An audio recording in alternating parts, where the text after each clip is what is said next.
শহীদ প্রত্যেককে আল্লাহ আপনি কবুল মঞ্জুর করেন, প্রত্যেকের পরিবারকে হেফাজত করেন।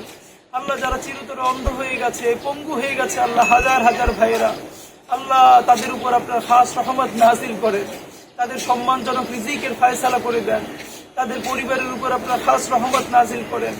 আল্লাহ আমরা জাতি হিসেবে যেন আল্লাহ বাংলাদেশ রাষ্ট্র যতদিন টিকে থাকে ততদিন যেন আল্লাহ আমাদের এই শহীদ ভাইদেরকে সর্বোচ্চ সম্মান জানিয়ে আল্লাহ আল্লাহ তাদের কোরবানির বিনিময়ে একটা ইনসাফের রাষ্ট্র কায়েম করতে পারি, সেই তৌফিক আপনি আমাদেরকে নসিব করেন।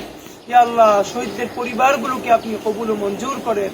আল্লাহ আমরা আমাদের যে ভাইয়েরা আমাদেরকে উত্তরসূরি হিসেবে রেখে গেছে, আমাদেরকে তাদের যোগ্য উত্তরসূরি হিসেবে কবুল ও মঞ্জুর করেন।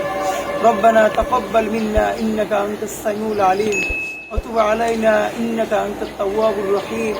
আলহামদুলিল্লাহি রাব্বিল আলামিন।